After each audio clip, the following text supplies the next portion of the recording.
Alright, welcome back to SouFLoTV again, everybody. It is your host with the most. I wish I was saying morning thoughts, morning thoughts, morning thoughts, but this ain't morning thoughts. If you know how we do on morning thoughts, then don't miss morning thoughts tomorrow morning.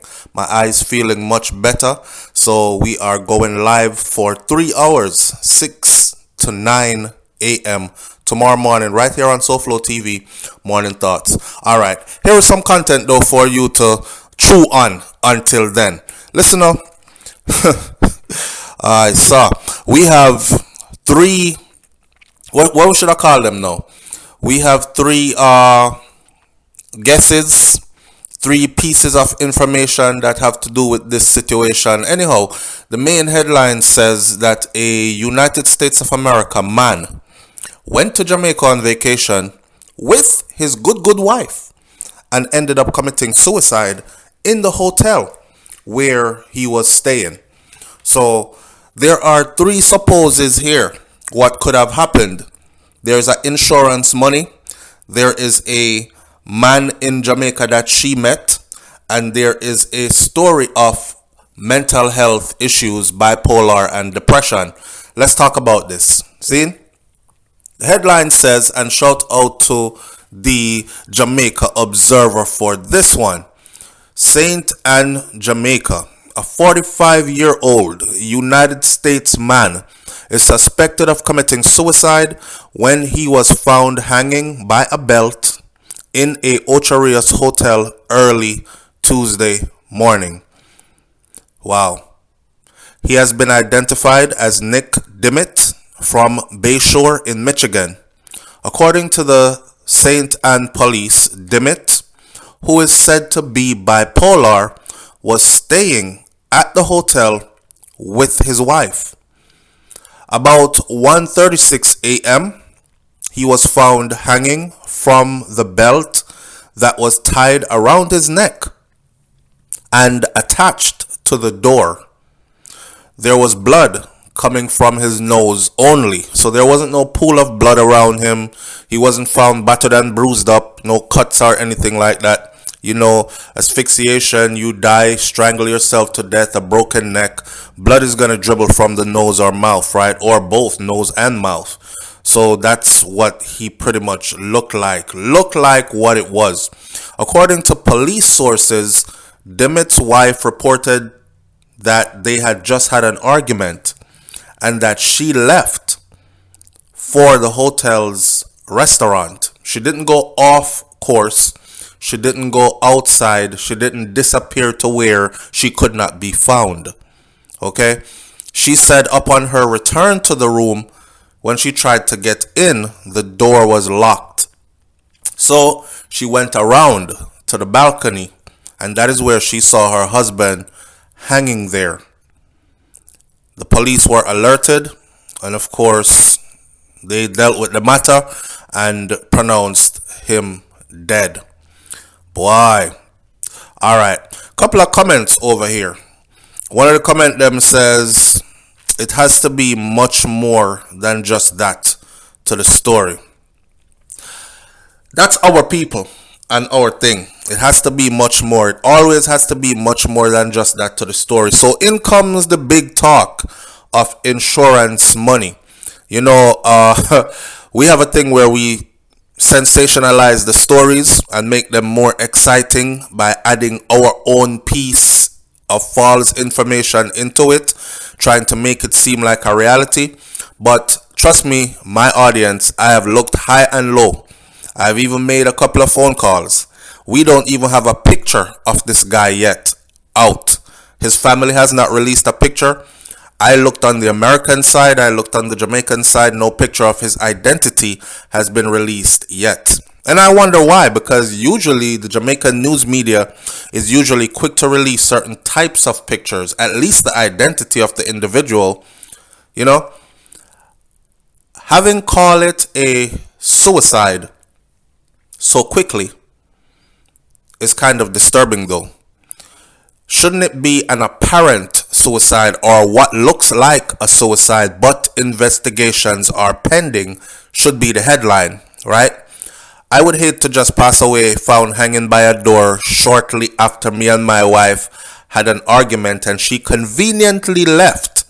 And I am in beautiful Ocho Rios, Jamaica, and I choose to hang myself there. Now, given the history of his medical issues, it could also very well be, as she told the news media, as she told hotel people, this is information coming from his wife, that her husband suffered from bipolar depression and had some mental issues, right? I guess they took this trip to Jamaica to like clear his mind, to spend some quality time together, to get a new perspective on life. You know, sometimes when you're living where you're living at and you're stuck in one place for too long, you feel like the world is not moving. You start to feel hopeless, like this place I went there is all that it is, and everything is so gloomy and so sad, and it's closing in on me. Sometimes all you need is a change of scenery. Seeing? So they went to Jamaica. And what better place to go than Ocho Rios, St. Anne, them kind of place there. Place nice, place airy, breeze, good weather, beautiful scenery. But to take your life in this kind of place, you know, sometimes being a person who has been down that road before, where a close family member did commit suicide, even while I was around that family member, I did not know. You know, and even when they look at you and tell you that that's what they're about to do, something inside of you says, nah, you're not gonna do it. Him not do it. Him not build so. So when they end up doing it, you're in shock. But then when you look back in retrospect, you're like, yeah, I saw it coming. You know, she knows her husband better than anybody else. A lot of people are saying is insurance money. She collecting the insurance money. She bring him to Jamaica to kill him off. I heard one person put a video out there that said a hotel worker was clapping the wife. Clapping, people, mean having sex with the wife. And Nick, or what his name is, he found out and he took it very hard. And he ended up going to kill himself. I highly doubt that. But of course, that's the story that's probably going to rack up views on YouTube, because that's what our people like to hear. Yeah man, she did have sex with one of the tourist worker them. And you know, my brethren will work at the place call me, you know, at the hotel call me and tell me, trust me, hide me ID. So she did have sex with one of the worker them, and the husband did suspect, you know, but him couldn't really find out. See? And like the third time she got missing, him couldn't take it. So when she come in now, he might argue with her and she left again. But this time she leave and go at the restaurant. Where they at the hotel. She didn't go nowhere this time. She did go somewhere before. She did in our next room before. This time she did there at the restaurant and bar and thing. Him think she gone at the man again. So him end up taking him life. When she come back now, it's so she find him hanging. I don't buy that story. But it is circulating out there on a certain person's YouTube. So what I will go with, a lot of people are saying, well, you can't collect money off insurance. You can't collect insurance money off suicide. Yeah, you can. You actually can.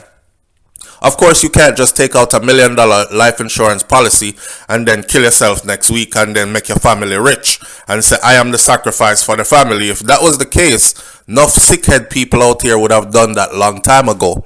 That could be a good exit strategy too for somebody that says terminally ill. Hide the terminal illness, take out a big life insurance policy, wait a couple of months, off yourself. You're going out anyways, make the family rich. No, you can't. But you can collect money off of insurance where suicide happened. There are some stipulations to it though. If the wife is suspected in his suicide, as in assisting him or talking him into it or being a part of it in any way, then she would not be able to collect any money. But once that exclusionary period or inclusionary period passes and she is excluded from that, if she is next of kin and beneficiary, then of course she will be able to collect on a life insurance policy. So there is still that life insurance policy talk in the air, and I mean, you never know. People are cold. You know what I'm saying?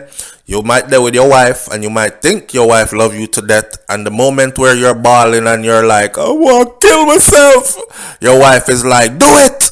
I'm sick and tired of you. Why don't you just do it? And next thing you know, him do it, right? But the insurance company won't know that she encouraged you that particular date to do it. Why don't you just kill yourself, you crazy ass, bipolar, depressive mother effer? I'm tired of being around you like this, blah, blah, blah. People get that way. You know? It's just a reality talk me I talk still.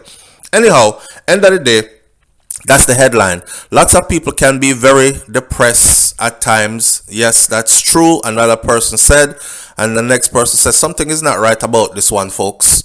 And I don't know why. They would not be the first person to kill themselves or to commit suicide in a foreign country. It's actually, I don't know if it's a documentary per se or an article that's out there that speaks about people choosing their final destination. Some of these people, mentally ill, as in depression, anxiety, and bipolar and all this other stuff, suffered with these depressions for greater part of their life, and they're tired. They're tired and they're choosing to go. Right? And they've started choosing places like Jamaica and the Bahamas, so on and so forth. There are stories out there where some people have actually flown to the Bahamas, got everything they needed to get out of their system. This weekend we're gonna party hard, we're gonna drug up. Every drugs I'm gonna want to try. If it's available, I'm gonna take it. You know, sex off two wild gal, all these things, and then kill myself right there in Jamaica. I'm not coming back from this trip. This is where it ends for me. Or in the Bahamas, this is where it ends for me. This is actually a real thing. In this particular case of this 45-year-old United States man that killed himself in an Ocho Rios hotel in St. Anne, whose name is Nick Dimmitt from Bayshore in Michigan, we don't know what happened there. So all we know for now is what the wife said. And all we know for now is what was posted in headline news out of Jamaica. And that is that the man off himself. They had an argument and she left the room. When she came back, he was hanging on the balcony over a door by a belt. Kind of sounds suspicious to me if you ask me still. But, I mean, given the background information, you just never know. Wonder if one of them story they're real, the side story about man and all this. Came to Jamaica, found a new boyfriend, new love help her hang her husband. But I'm sure the husband wouldn't go willingly, so new love would have to beat him up. Then he would have been found battered and bruised and hung, right? But he wasn't. So put the one and the one together, it could just simply be somebody was tired and did it. Sadly, people commit suicide all the time, folks. We're going to leave this one right here though. But again, we will leave room because, people are speculating. Investigations should be ongoing. This should not just be an open and closed case within 124-hour period. So found him hanging, suicide, on to the next one. It should go deeper than that. But this might be an investigation that requires American authorities to get involved. Was there a life insurance policy on Nick Dimmitt? Who is the beneficiary of that life insurance policy? How much was that life insurance policy? And when was that life insurance policy taken out? Are they regular visitors to Jamaica, or this is the first time they've ever been there? And the reason why I say all this is how an investigation should go. This would require American authorities to help out the Jamaican authorities. The reason I say that is, if this man is troubled, right, and his wife really doesn't want to be with him, and she's figuring a money way to get out of this. Check it out. Hey, babe, you know what I think would be good for your mind? This is right after I take out life insurance, right? And she finds out how much it is, and she's like, whoa, we got $1 million life insurance policy. Karen, he has to go. So she goes, babe, you know what would be good for your mind and your spirit, your soul? How about me and you take a trip to Jamaica and rekindle our love? And you know, I'm wife. So he's like, come on, babe. Sounds like a good idea. Let's go. Did she go to Jamaica before him? There's dynamics to this that have to be figured out in an investigation. Alright, I've said enough at this point. Y'all know me already. I think outside the box. And I don't want to sensationalize the story, so most of what you have heard is just me supposing. So I don't want nobody go away and say SouFLoTV said she did have a man in Jamaica and them kill the man and she go back to America and collect her life insurance money. That's not what I'm saying. This is where I'm supposing it. Only thing we know is what his wife told us is that he troubled with bipolar disorder and depression, and that he committed suicide apparently after they had an argument and she left the room. Alright? We're gonna left that one right there. So leave your comments in the comment section below. Tell me what you think about this one. And it's not mental health month per se, but it's always mental health day. Take care of your mental health, my friend. Okay? Use this as an example to take care of your mental health. Just know that if you're not right in the headspace, nothing else is going to be right around you. So make sure you take some time to slow down, because life can have us running in 100 miles per hour every single day till we feel like we can no longer control that pace and we're just going. And you want to get off that Ferris wheel, but you can't. So take some time, step back, sit down, relax, have a cup of tea. I don't know, for those who bun spliff, bun a spliff. Do something, meditate, something, or seek help. I'll catch you on the next video. And don't forget, tomorrow morning, Friday morning, we're going in. Morning thoughts. It's going to be crazy. Catch you then. I'm out. Peace.